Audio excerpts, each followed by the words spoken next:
Salve María, el podcast católico en español de los Heraldos del Evangelio.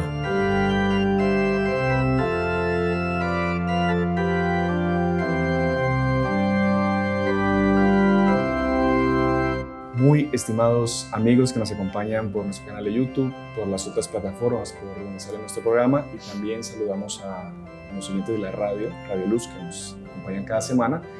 Sean bienvenidos a un episodio más de Salve María con los Heraldos del Evangelio. Digo un episodio más, pero en realidad no es un episodio más, porque es un episodio especial.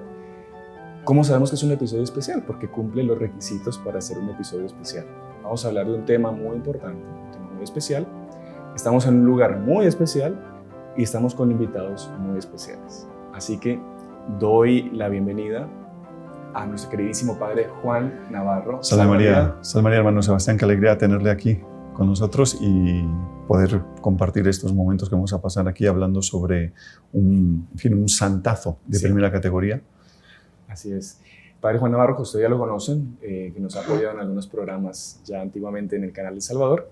Y tenemos el hermano también Carlos Oyarzábal. Salve María, hermano Carlos. Salve María, hermano Sebastián. Salve María, padre Juan. Salve María. Es un gusto enorme tenerles ustedes aquí en Costa Rica. Mayor honra imposible, ¿eh? No se conforma con poco, como dicen.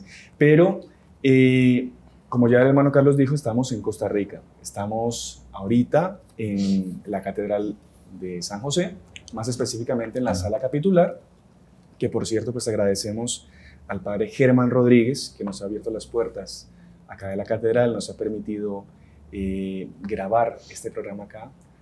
Principalmente ¿para qué? Para difundir mucho más la devoción al patriarca San José.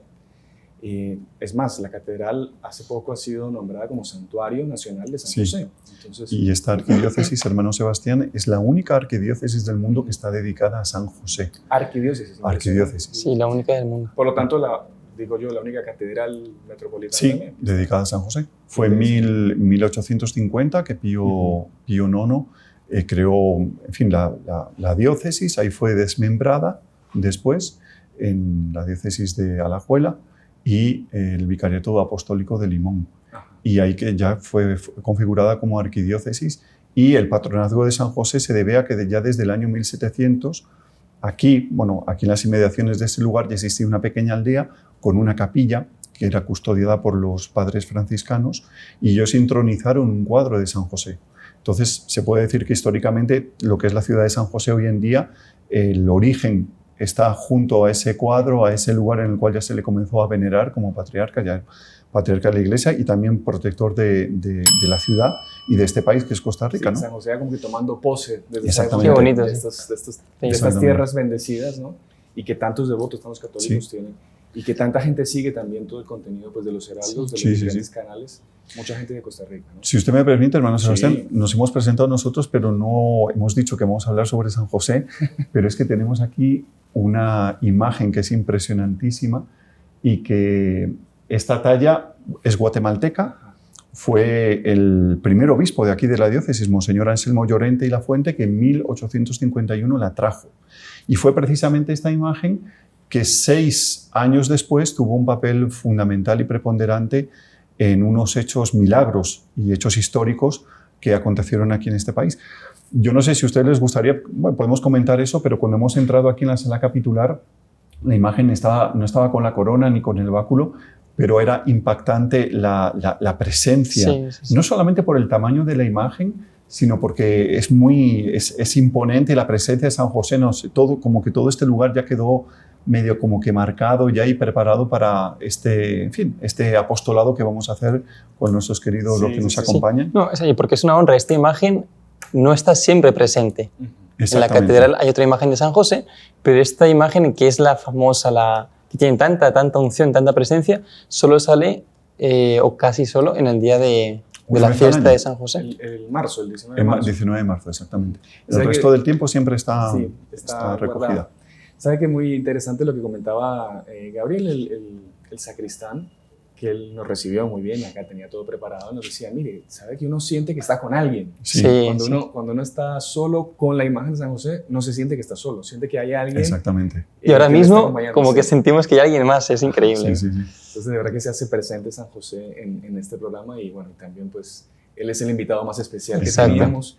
Y de esa forma sí podemos decir que es un verdadero especial este podcast. Y es en fin, San José, muchas personas lo tienen como que, en fin, presente como que por su simplicidad, su humildad, su discreción, pero que tuvo y tiene un papel importantísimo y fundamentalísimo, no solamente como protector de la Sagrada Familia, de la Santísima Virgen, de nuestro Señor Jesucristo, sino inclusive también protector de la Iglesia, y como inclusive después de su muerte, podríamos decir como que aspectos aparentemente que no son armónicos, con esa simplicidad, esa humildad, más que son también virtudes, ¿no?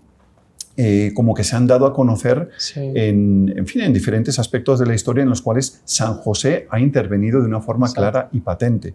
Por ejemplo, la astucia de San José, la sagacidad de San José, la fortaleza de San José, la combatividad de San José. Él también es tenido como patrono de las milicias, patrono de los monarcas. En fin, hay varios aspectos que vamos a ir tocando ahora, sí. pero no sé, hermano Sebastián, si usted nos quería decir alguna cosita sobre alguna prefigura de San José. Es que es bien interesante que usted toque eso, padre. En las Sagradas Escrituras poco se habla de San José. Sí. Incluso no queda registrada ninguna palabra dicha por San José. No hay nada que San José dijo, nada. Pero siempre se le menciona como que era un varón justo. Varón justo. Que para las Sagradas Escrituras Sí. es el mayor calificativo que puede existir. Un varón justo quiere decir que es un hombre santo. Y uno tiene que medir, digamos, la santidad de ese hombre, la tenacidad de ese hombre, de acuerdo a la misión que él tenía. O sea, como usted bien mencionaba, él fue el encargado de custodiar los dos mayores tesoros que tuvo Dios, que era su madre, la Santísima Virgen, y a nuestro Señor Jesucristo, su Hijo. ¿Y a quién puso a custodiarlos? Pues a San José. Y nosotros ya, en el Antiguo Testamento, podemos ver lo que son unas prefiguras. ¿Qué es una prefigura? Es algo como que muestra lo que será más adelante, un santo, un varón escogido que va a tener una misión muy, muy importante. Así como Nuestra Señora, la Santísima Virgen, tuvo sus prefiguras, nuestro Señor Jesucristo tuvo sus prefiguras, San José también tuvo de alguna forma. Prefiguras. Son prefiguras que aparentemente pues, no tendrían así una relación directa, no podría decir, pero sí, por ejemplo, Adán. Ajá. Adán es el patriarca de la humanidad. Sí. Y San José también es patriarca. Es patriarca de la Iglesia, es patriarca de la humanidad. Adán, el antiguo Adán, el viejo hombre que dice San Pablo, ¿no? Que fue por el cual a través entró el pecado en la humanidad. Y San José, que con su fiat, porque él también tuvo una anunciación, él también tuvo que dar un fiat, tuvo que confiar en los planos que le fueron revelados, él de alguna forma también participó dentro del plano divino de la redención. Y por eso se puede decir que San José es un nuevo Adán. Sí, es bonito porque generalmente se asocia la figura de Adán como prefigura de nuestro Señor Jesucristo, ¿no? También. Pero también, o sea, hay ese paralelo con San José, como patriarca de la Iglesia. Luego tenemos a otro que también lleva el mismo nombre. Inclusive el padre también tenía el mismo nombre que San José. José de Egipto y su padre que era Jacob. Que José, que fue el que fue vendido por sus hermanos. Exactamente. ¿no? Y Dios lo exalta después, nombrándolo casi que jefe de los egipcios, ¿no? Era el administrador. Era el segundo en el reino. Y que gracias a su intervención es que el pueblo judío, en cierto sentido, se puede salvar. Exacto, cuando estaban pasando por una gran hambre, una carestía. Y también podemos adaptarlos a San José. O sea, fue gracias a San José, a ese sí que él dio también. Sí, también hubo una relación histórica de que José de Egipto, por causa de la ayuda que después ofrece a los hermanos, el pueblo judío en parte se va a vivir a Egipto. Y en el futuro, cuando San José tiene que huir, o sea, el ángel le dice, vete a Egipto. O sea, exacto. Como que había un vínculo histórico y providencial, alguna misión también entre los pueblos, entre Egipto e Israel, pero como que también, o sea, ciertamente San José, cuando iba hacia Egipto, debía como que acordarse de cada hecho de las tribus de Israel, cómo iban, volvían. Claro. Era un camino que era muy hecho así, históricamente por el pueblo de Israel. Y como San José, que es en fin, muy como que queda muy, como que en un segundo plano, no aparece muy discreto, pero que en los momentos en los cuales él tenía que tomar determinada actitud en la cual tal vez la virtud de la fortaleza o de la combatividad brillase, a él no le, como se suele decir, no le temblaba el pulso.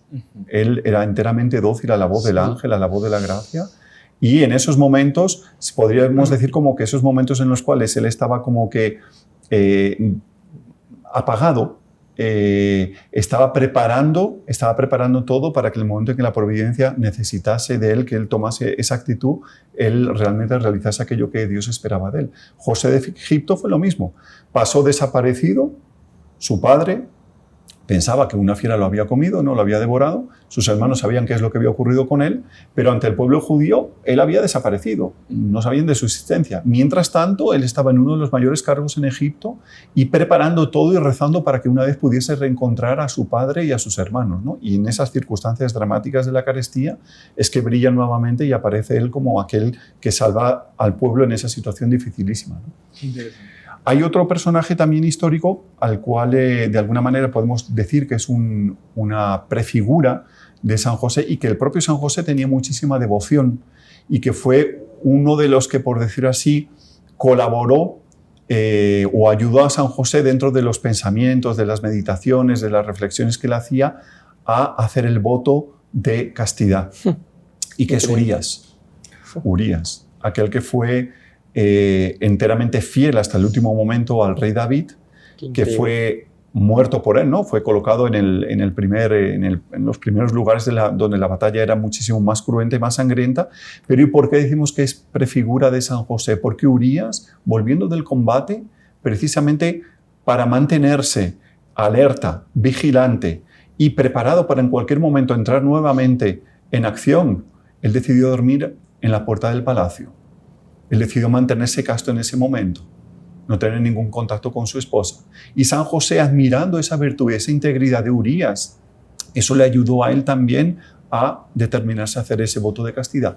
Qué bonito. ¿Eso es, o sea, usted lo ha pensado o está en el libro? No, eso está aquí en el... Monseñor Juan lo cuenta aquí en el libro. Qué bonito. San José, ¿quién lo conoce? Son aspectos que a veces no sé. Claro, como decimos, como en la Sagrada Escritura no hay muchos detalles sobre la vida de San José, y mismo sobre la vida, la infancia de nuestro Señor, que por mucha gente dirá, no, si no está en la Biblia no creo. Entonces, desde que nuestro Señor nació hasta su vida pública, no existió Jesucristo, porque no está en la Biblia. Es absurdo. Claro. Entonces, hay muchas revelaciones privadas que por ser privadas no es que estemos obligados a creer, pero el buen espíritu nos lleva a creer en estas cosas, que nos hablan mucho de esto que ocurre con San José, todo esto que el Padre está comentando, esos pensamientos que él tenía, esas gracias que él recibía que movieron su vida a tomar estas decisiones, estas actitudes, especialmente esta del voto de castidad. De castidad. Y que dentro de la Sagrada Familia él era el menor, ¿no? Era el menos importante, por un lado, pero por otro lado era el patriarca, era el jefe de familia, era el que tenía que tomar las decisiones. Fue aquel, por ejemplo, pues que organizó todo para que cuando César Augusto promulgó el censo, él con la Santísima Virgen y con nuestro Señor se pusiesen en camino, ¿no? Que era un viaje que hacían desde Nazaret a Belén, eran más o menos unos 150 kilómetros, y él tenía que proveer de todo. Y ahí entra mucho lo que comentaba antes el hermano Carlos, de cómo Dios, obviamente, que escogió como protector de la Sagrada Familia a alguien que estuviese a la altura y que estuviese dotado de las mayores virtudes, de las mayores, en fin, tanto virtudes morales, espirituales, en fin, todo lo... Claro, uno piensa que cuando Dios, antes de crear la humanidad, o sea, primero pensó en la encarnación del Verbo, porque en Dios todo es ordenado, o sea, después pensó en la Virgen María, ¿no? O sea, una madre para él mismo. Y seguro que la siguiente persona fue San José. El padre, ¿no? O sea, ¿quién sería el esposo de la Virgen? O sea, tenía que ser alguien a la altura de la Virgen, porque a veces uno piensa que San José está como que lejísimos en santidad de la Virgen, pero sería hasta un poco, o sea, un poco divino, por así decirlo, que pensase en una madre para él llena de gracia y que el padre no lo fuese tanto. O sea, tiene que ser... Porque un matrimonio también se ordena así, ¿no? La gente se ordena por una cierta paridad en las parejas. Incluso hay teólogos muy serios, entre ellos pues nuestro fundador San Juan, que ellos son de la tesis de que San José también era concebido sin pecado original. Exactamente. tenía que estar a la altura, como usted bien dice, de la Santísima Virgen. No estar, digamos, que no haya tanta desproporción en cuanto a santidad, en cuanto a nada. Y que toda la vida de él, hasta el momento en el cual él se casa, se desposa con la Santísima Virgen, fue una preparación precisamente para eso, ¿no? Sí. El Monseñor cuenta aquí en el libro cómo él le gustaba mucho recogerse en una gruta que él llamaba la Gruta de la Castidad, y que era una gruta en la cual ya inclusive varios personajes del Antiguo Testamento habían hecho acto de presencia allí. Si no me engaño, Eva fue que dio a luz al hijo que sustituyó a Abel. Abel, sí. Se me va el nombre. Se me va el nombre ahora también. Pero bueno, dio a luz en esa gruta.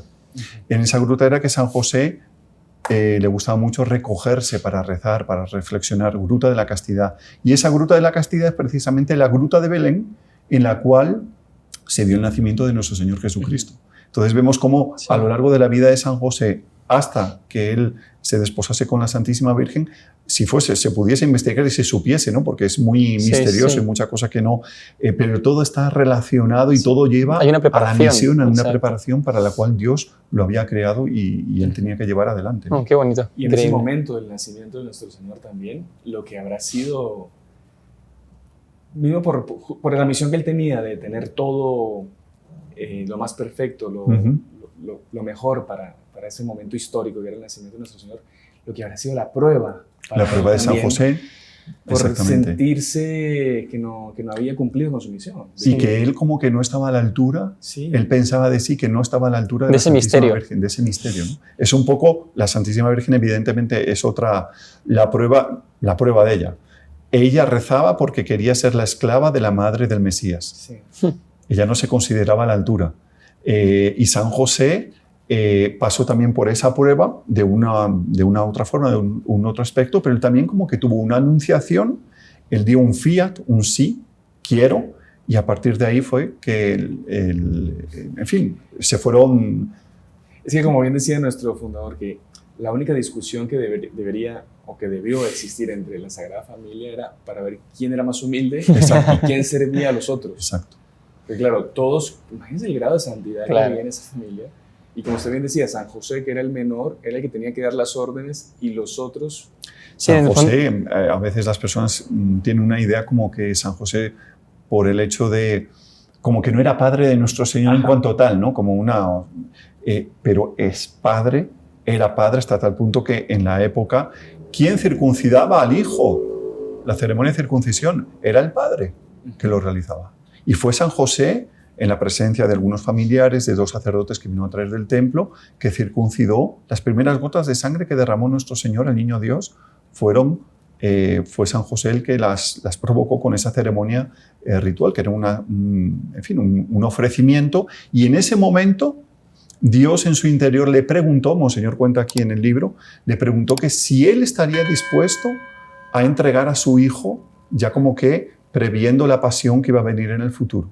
Y San José dijo que sí, interiormente. Claro, porque en esa ceremonia, esa gota de sangre ya era suficiente para comprar la redención. La redención, exactamente. Y dicen, comentan los exégetas, es interesante, que en ese momento que él dijo ese sí interior, San José, como que ante Dios ya fue proclamado protector del sacerdocio y de la Santa Iglesia que iban a hacer en el futuro. Qué interesante. Sí, en todo momento San José fue sobre todo un héroe de la confianza, ¿no? O sea, por las pruebas que tuvo, o sea, siempre... Él también, en fin, tuvo un papel fundamentalísimo en la docilidad con la cual él escuchó la voz del ángel cuando tuvieron que huir a Egipto. Sí. Herodes quería matar al Niño Dios, quería matar a nuestro Señor. Y él fue el que en mitad de la noche despertó a la Santísima Virgen, prepararon las pocas cosas que llevarían para el viaje y emprendieron un viaje que era realmente una auténtica aventura, enfrentando todo tipo de peligros, salteadores, el calor, frío, dónde se iban a hospedar, por dónde iban. Pero vean qué interesante, Monseñor también comenta eso en el libro, cómo ese percurso, ese recorrido que ellos hicieron hasta Egipto a través del desierto, ellos iban pasando por diferentes lugares en los cuales el pueblo judío, en los 40 años que habían pasado por allí, habían cometido determinadas faltas, determinados pecados, sobre todo de falta de confianza, de obediencia a Dios. Y la Sagrada Familia, pasando por esos mismos lugares, iba haciendo actos de reparación y reparando el mal que ellos habían cometido. Qué impresionante, qué interesante.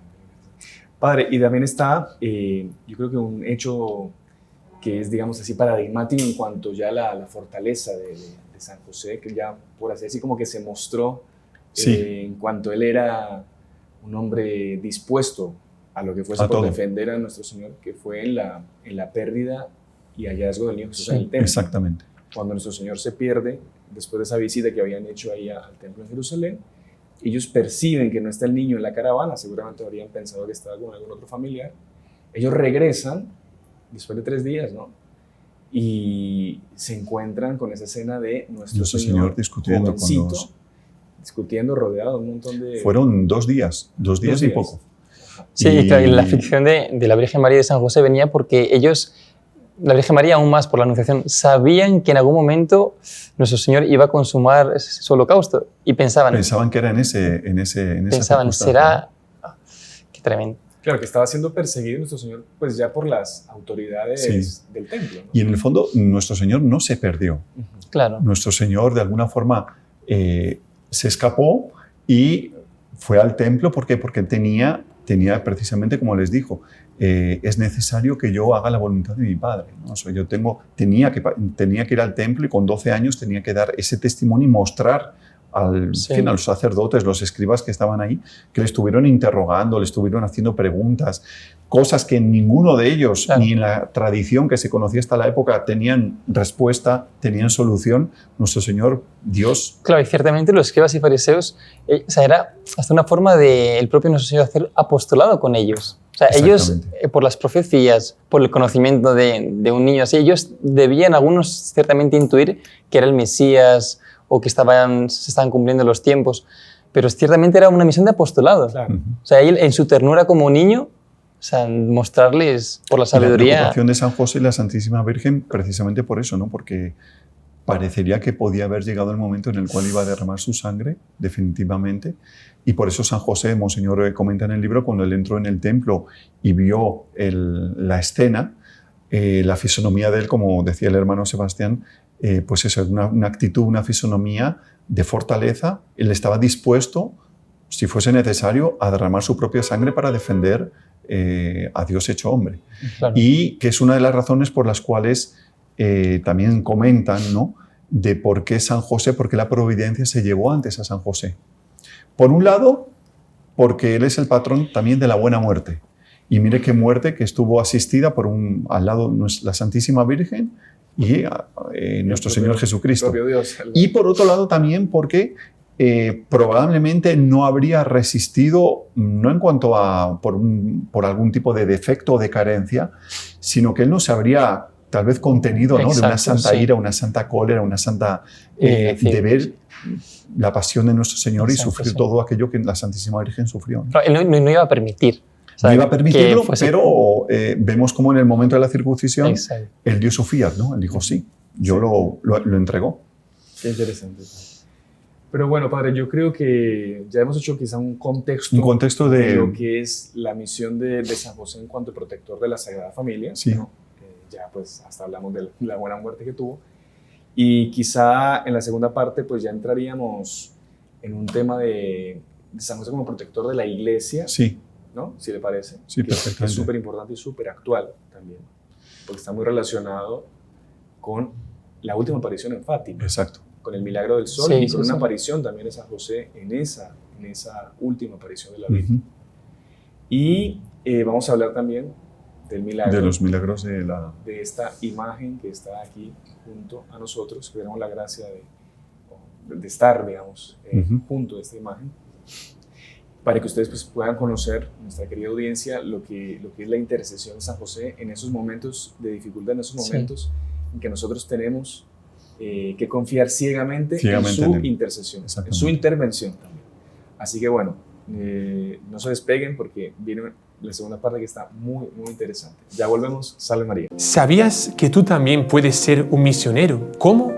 Apoyando la evangelización en línea. Es muy fácil, haciéndote miembro de nuestro canal o donando en el chat en vivo. Con certeza, Dios recompensará tu generosidad. Que Dios te bendiga. En el nombre del Padre, y del Hijo, y del Espíritu Santo. Amén. Salve María.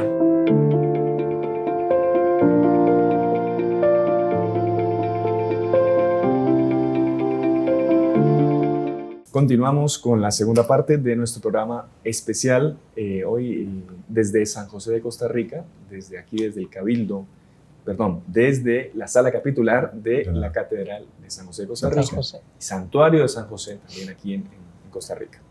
Y estamos hablando sobre la misión de San José, un aspecto bastante desconocido de él, que es el lado de su fortaleza, de su intervención en las circunstancias difíciles de nuestra vida. Y en la primera parte hemos hablado pues, de las prefiguras de San José en el Antiguo Testamento, de su misión como protector de la Sagrada Familia, y habíamos quedado en que íbamos a hablar sobre su papel como protector de la Santa Iglesia Católica.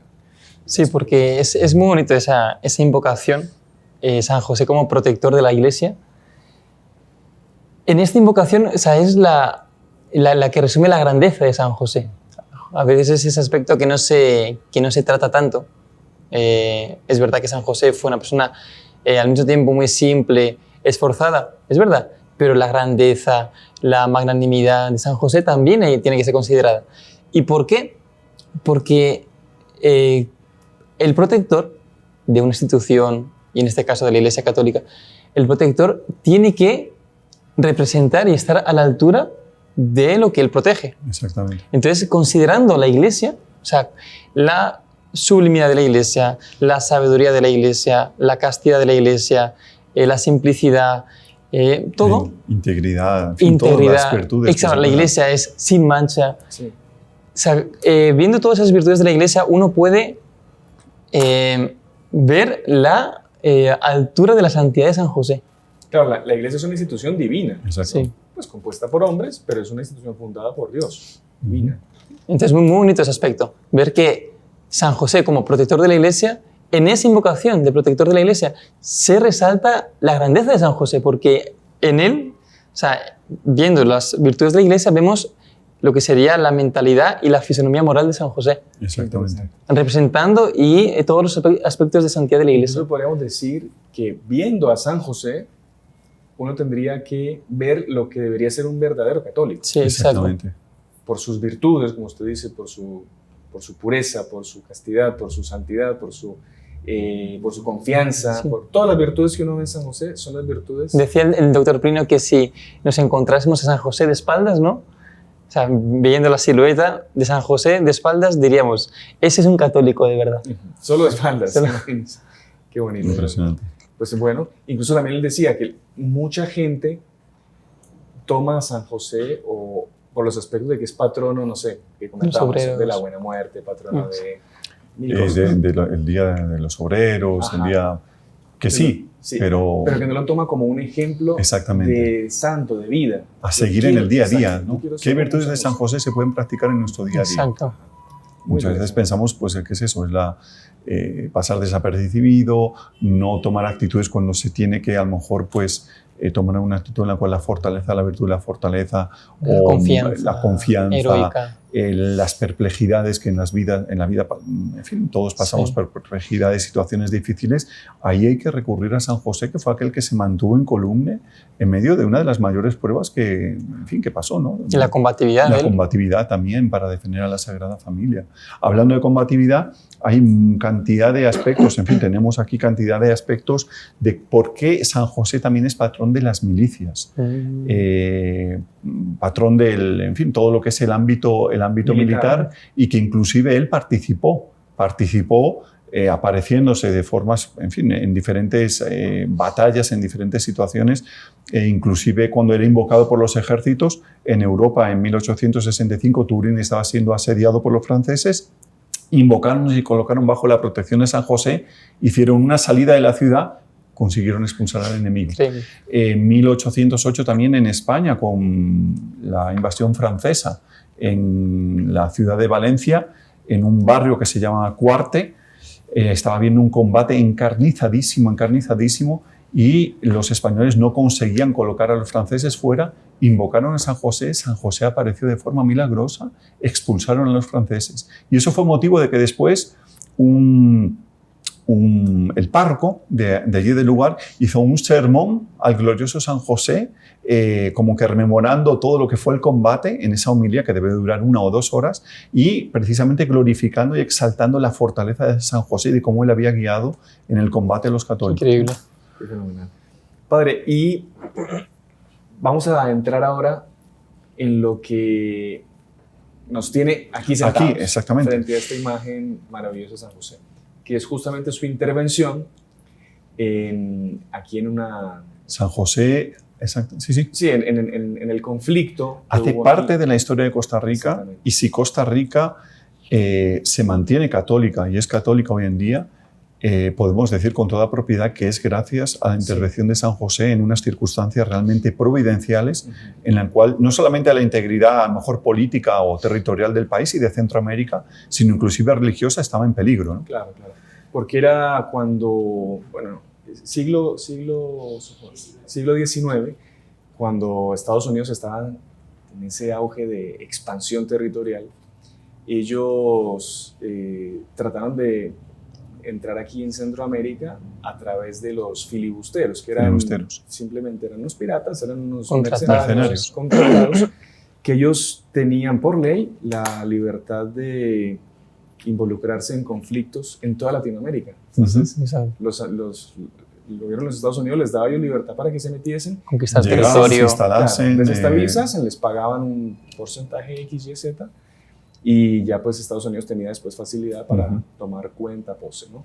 La cosa es que ellos estaban buscando un paso, como es hoy en día el Canal de Panamá, estaban buscando un paso entre los dos océanos, utilizando el lago de Nicaragua y el río San Juan. Entonces querían conquistar eso para poder construir un paso por ahí. Para no irse hasta... Claro, no irse hasta Cabo de Hornos, pues por todas las dificultades que eso trae, el peligro, además el costo, lo largo del viaje, que es un viaje de varios meses. Sí, entonces esa era la intención de ellos. Pero como el padre Juan bien comenta, había grandes riesgos, no solo en cuanto a la integridad territorial, pero sobre todo perdiendo la integridad territorial, estaba en peligro también la fe, porque por lo general eran pues protestantes los filibusteros. Sí. ¿Y qué ocurrió, padre Juan? El día 19 de marzo, justamente. Bueno, sí, el 19 de marzo de 1856 llegó la noticia a la ciudad, un poco antes, a San José, la capital, de que William Walker, que era el capitán filibustero, estaba con 4 o 6 barcos a vapor en aquella época y que estaba llegando a las costas o a través del río San Juan para comenzar la invasión. Y la población se reunió en la catedral de aquel entonces, precisamente el 19 de marzo, para pedir la intervención de San José. Inclusive los que luego enfrentaron a los filibusteros se encontraban en ese momento aquí rezando a los pies de la imagen. Y es esta misma imagen que llegó aquí, como dijimos al principio, en 1851. Estamos hablando del año 1856. Después de la misa, después de la oración que hicieron, salieron en procesión con ella y se dirigieron hasta el río Virilla, donde la dejaron. Y ahí el destacamento de ticos que iba a defender se puso en camino para enfrentar a los filibusteros y encontrarse con ellos. Y fue precisamente, fue en la noche, antes de contar esto de aquí, que fue más hacia el final de ese año, hay un hecho muy interesante que lo cuenta un tal Melchor Vindas. Su papá octogenario, en 1930, él fue testigo presencial, él era uno de los soldados que estaba combatiendo con las tropas y dice que en dado momento, en medio de los combates, llegó un extranjero, apareció un extranjero explicando que quería hablar con José, con un tal José. ¿Por qué? Porque él le había vendido una serie de cañones a las tropas, pero no le habían pagado, ¿no? Entonces, o sea, este extranjero era un comerciante, un vendedor de armas. Pero que nadie sabía quién era y que quería que le pagasen. Claro, porque un tal José había comprado para el ejército costarricense, Exactamente, para la defensa, unos cañones. Unos cañones. Y ahí este señor pues le comenzaron a preguntar en medio del ejército, los soldados, los oficiales que había allí, y bueno, había un José, había varios Josés, pero él no sabía el apellido, no era ninguno de ellos cuando lo vio, y le dijeron, mira, aquí no hay nadie, vaya, lo que le aconsejamos es que vaya a la capital, vaya a la ciudad y pregunte allí, búsquelo allí. Y ahí llegó a San José y comenzó a preguntar, comenzó a buscar. Y no saben si entre medio en broma, medio en serio, pero llegó un momento en el que el hombre ya estaba medio enojado, medio preocupado, y le dijeron, oiga, ¿por qué no hace lo siguiente? Vaya a la catedral. Tal vez el único José que yo creo que usted no le ha preguntado está allí en la catedral. Y él vino a la catedral y se presentó ante la imagen de San José. Dice que cuando vio la imagen de San José que tenemos aquí presente, dijo, este es el hombre que me compró los cañones. Es decir, San José fue el que municionó, el que compró las armas, los cañones, para que fuese defendida la fe y la integridad territorial de Costa Rica. Eso es muy importante que aclare, porque muchos dirán, ay, no, entonces San José promoviendo la guerra, ¿qué es esto? Pues una guerra justa. Una guerra justa, enteramente justa. Los intereses nacionales y sobre la todo fe y la orquesta. Exactamente. Es bien bueno aclarar eso, porque...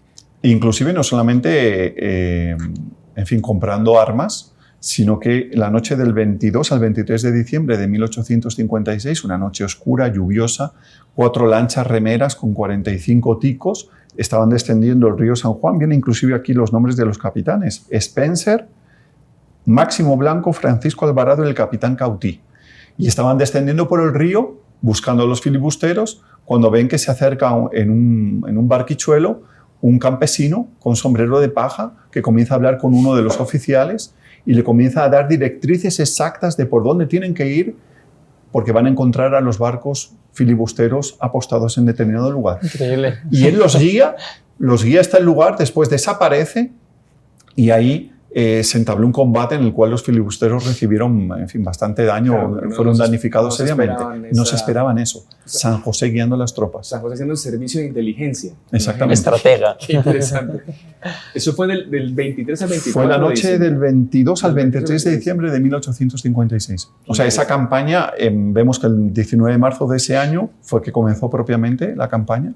Y en diciembre ocurría esto, y luego el día 27 de ese mismo mes, 4 días después, hubo dos combates, uno en el fuerte Castillo Viejo y otro también en el fuerte San Carlos, que fueron comandados y guiados el asalto por un campesino con sombrero de paja, con fusil de chispa de la época, y que era San José.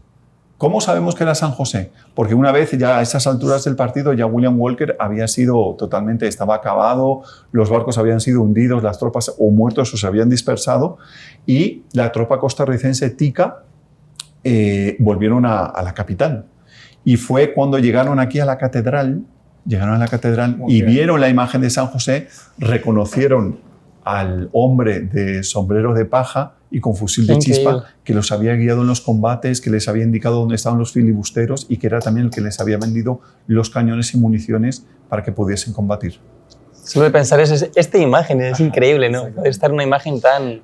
Y hay un historiador que comenta eso, ¿no? Que por eso a partir de ese momento y conmemorando esa victoria, pues el 19 de marzo de cada año, antiguamente, a San José, a esta imagen, se le colocaba una faja con la bandera de Costa Rica, se le colocaba también un sombrero de paja y también un fusil de chispa en las manos. O sea, no sé si tendría el báculo, el fusil o el guiño, pero él cargaba también un fusil de chispa. Qué curioso, ¿no? Muy interesante esa...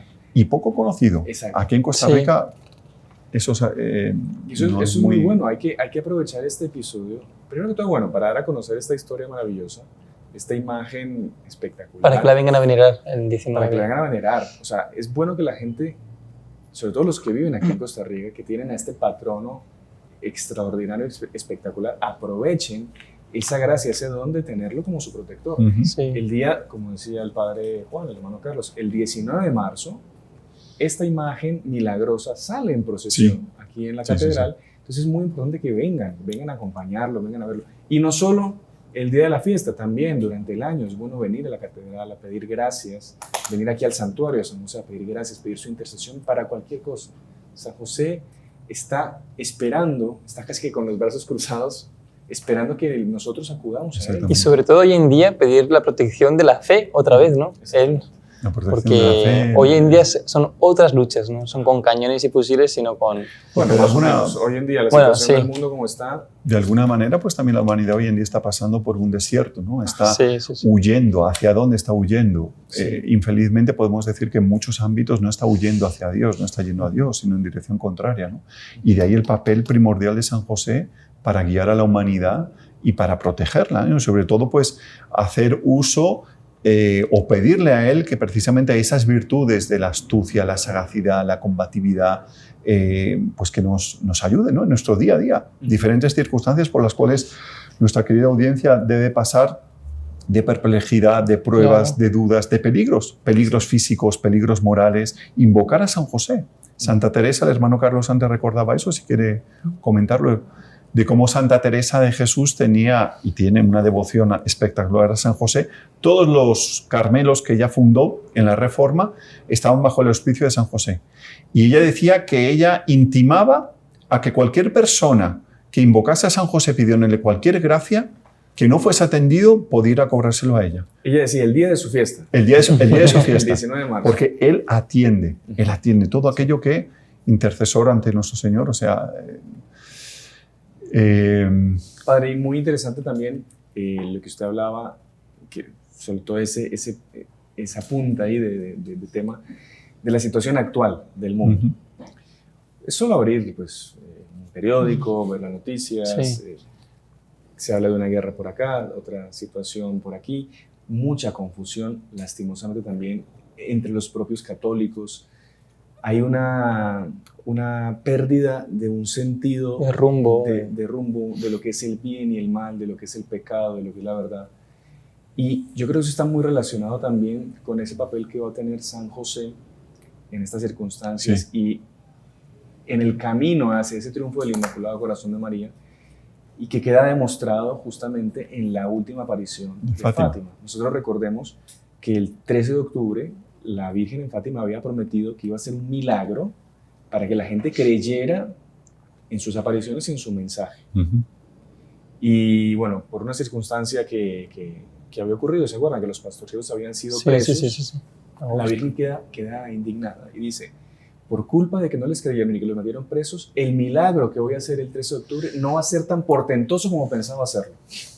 Y mismo así, Fue el el 13 milagro del de sol. octubre fue un milagrazo, que fue que se dio el milagro del sol, que los pastorcitos vieron varias escenas en el cielo, entre ellas pues los diferentes misterios del Rosario, que aparece Nuestra Señora del Carmen, pero a las tantas aparece San José. San José. San José con el Niño Jesús, coronado también, y que dice la hermana Lucía como que hacía el gesto de bendecir en tres ocasiones a la humanidad, al mundo. ¿Qué querrá decir eso, Padre? ¿Usted se animaría aquí frente a...? Curioso, porque la gente no sabe eso. No, o Esa sea, es aparición de San José, es ese algo que detalle... es desconocido, yo creo que por gran parte de los, En Fátima inclusive no entre los sé, no sé católicos cómo. o los que, bueno, conocen o saben, han escuchado hablar del mensaje de Fátima. Hermano Sebastián, bueno, el número 3 es un número que es la plenitud. Ajá. Y San José, estando tan íntimamente unido al plano salvífico, la Sagrada Familia, patriarca de la humanidad, protector de la Iglesia, apareciendo precisamente en la última de las apariciones de Nuestra Señora en Fátima, en la cual ella proclama su triunfo, proclama su reino, y bendiciendo 3 veces a todas aquellas personas, y evidentemente que por continuidad, pues a toda la humanidad, a todos nosotros, de alguna forma, Él como que nos está indicando, nos está diciendo de que para llegar plenamente a la Santísima Virgen, y como dice San Luis María Griñón de Montfort, llegar plenamente a Dios, la Santísima Virgen es el camino más corto, más rápido, más seguro, más eficaz. Para llegar a Él, para llegar a la Santísima Virgen, tenemos que pasar por Él. Y de alguna forma, en ese reino de María, que ella profetizó, San José, en todo lo que son los preparativos, en todo lo que es mover a las almas para esa conversión, que se espera, en fin, después de toda esa confusión que va a haber, ya estamos viviendo, ¿no? En esa confusión. Porque ¿qué pasa? El triunfo de María, ¿qué es? Es la derrota de Satanás. Exactamente. Entonces, es la derrota como de Satanás. Él tiene un papel fundamental en esa derrota. Exorcístico, de expulsar a los demonios, de acabar con el mal y evidentemente pues de todos aquellos que tengan disposiciones y que se quieran convertir, pues bajo el auspicio de San José van a llegar muchísimo más rápidamente a alcanzar esa conversión, ¿no? Yo por eso me parece que actualmente San José, que es tan poco conocido, tiene un papel preponderantísimo, importantísimo dentro del mensaje de Fátima y del futuro, no solamente de la Iglesia, sino de la humanidad, ¿no? De alguna forma, así como la Virgen es mediadora, intercesora para la realización del reino de Cristo en la tierra, que va a ser el reino de María, San José es mediador, o sea, junto a los hombres para coronar en el corazón de cada uno la Virgen María como reina. Sí. ¿Quién fue de cada uno el primer de nosotros? esclavo de la Santísima Virgen? Sí. San José. ¿Quién conoce mejor, aparte de la segunda persona encarnada, nuestro Señor Jesucristo, a la Santísima Virgen? San José. Sí. Y ahí uno entiende también un poquito el misterio de por qué hasta hoy en día pues, San José es tan poco conocido, San José es tan poco venerado, o a veces venerado, en fin, aspectos que son verdaderos e interesantes, pero que no podemos decir que es propiamente aquello que lo define, ¿no? La esencia. La esencia de San José, imagínense, patriarca de la Iglesia, protector de la Iglesia, de la Sagrada Familia, íntimamente ligado al futuro, al reino de María, aquello que va a ocurrir. En fin, ya estamos viviendo parte de toda esa situación. Entonces, yo creo que nos tenemos que animar no solamente a tenerle cada vez más devoción, sino inclusive pues, a difundir, ¿no? Proclamar y extender. Que tenerlo como ejemplo de vida, ¿no? Cada día. Ejemplo de vida, evidentemente. Pues bueno, padre, yo creo que más que claro, muchísimas gracias de verdad por estas Yo que les agradezco muchísimo. Todo el programa y estas palabras finales, sobre todo, de incentivar esta devoción a San José. Y que, como yo insisto, nuestra idea con este programa es justamente eso, dar a conocer más pues, aspectos de esa vida oculta, desconocida de San José, bajo pues, el prisma de nuestro fundador, Monseñor Juan, que ha escrito este libro maravilloso, San José, quien lo conoce, y también pues, dar a conocer, especialmente aquí en Costa Rica, este lugar maravilloso que ustedes tienen para rendir culto al patriarca de la Santa Iglesia, el protector de la Santa Iglesia, el protector de ustedes, de las familias. Entonces, padre, si usted me permite, nuevamente quería yo agradecer al padre Germán Rodríguez, que nos abrió las puertas de este lugar. Él es el prefecto de la Catedral Metropolitana, el deán del Cabildo Metropolitano y encargado pues, aquí del Santuario Nacional de San José. Entonces, de verdad, de todo corazón, a él pues le agradecemos por este espacio, por esta oportunidad y que San José pues le retribuya con muchísimas gracias, bendiciones, salud, de todo para que pueda seguir haciendo este apostolado y esta evangelización. Y a ustedes, cuando tengan la oportunidad de venir a Costa Rica, no dejen de pasar aquí por el Santuario Nacional de San José. Si están el día de la fiesta de San José, vengan a la procesión para que conozcan esta maravillosa, esta bellísima imagen y pidan esas gracias que tanto ustedes están necesitando. Y quien dice, si San José intervino de forma tan esplendorosa y magnífica en esas circunstancias, hoy en día los peligros que son mayores no quita que pues también nuevamente intervenga. Depende de la fe con la que se le pida, ¿no? Claro. Por supuesto. Más aún en la situación más complicada que estamos, él va a intervenir mucho más. Bueno, padre, yo quería solo, para terminar, recordarle a las personas que una forma de evangelizar es dando like. Es algo tan sencillo, pero que ayuda tanto compartiendo, suscribiéndose al canal también y sobre todo pues rezando por nosotros que hacemos con tanto esmero, con tanto cariño estos programas. Y ahora sí, para terminar, pues agradecer al padre Juan Navarro. Muchas gracias, hermano Sebastián, hermano Carlos. Pidiéndole disculpas por ponerlo. Yo sé que está con tanta obligación, pero es un acto de apostolado. Me hubiera gustado mucho, estoy echando de menos al hermano Juan Andrés, pero bueno, no...